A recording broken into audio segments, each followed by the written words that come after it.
In today's video, I'm going to show you exactly how to add a chromatic aberration effect in Clipchamp to give your videos that trendy, glitchy, cinematic look.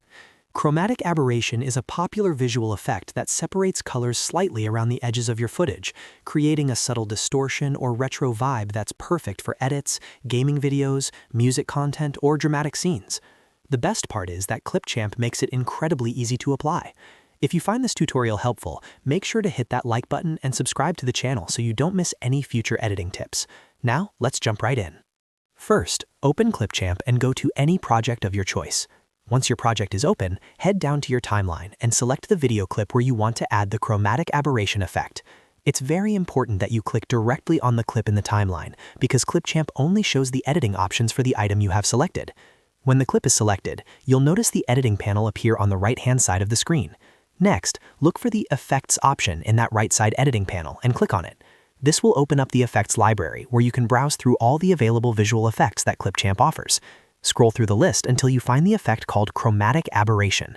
Once you see it, click on Chromatic Abberation to apply it to your selected clip. Immediately, you'll notice a change in your preview window. The edges of your video will start to show slight color separation, typically with red and blue tones shifting slightly apart. This is what creates that distorted, stylized look. Now to customize the effect and make it look exactly how you want, adjust the effect intensity using the slider provided. Move the slider to the right to increase the strength of the chromatic aberration for a more dramatic and noticeable effect. If you want something more subtle and cinematic, move the slider slightly to the left until you're happy with the result. Take a moment to play back your video in the preview window to see how the effect looks in motion.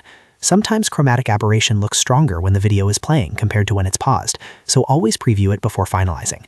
If you feel like the effect is too strong or doesn't match your project style, you can always readjust the slider at any time. And that's it. That's how you add and customize the chromatic aberration effect in Clipchamp. It's a quick way to add visual interest and give your footage a more professional or creative feel without needing advanced editing software. If this tutorial helped you out, make sure to hit that like button and subscribe for more simple and easy Clipchamp tutorials just like this one. Thanks for watching, and I'll see you in the next video.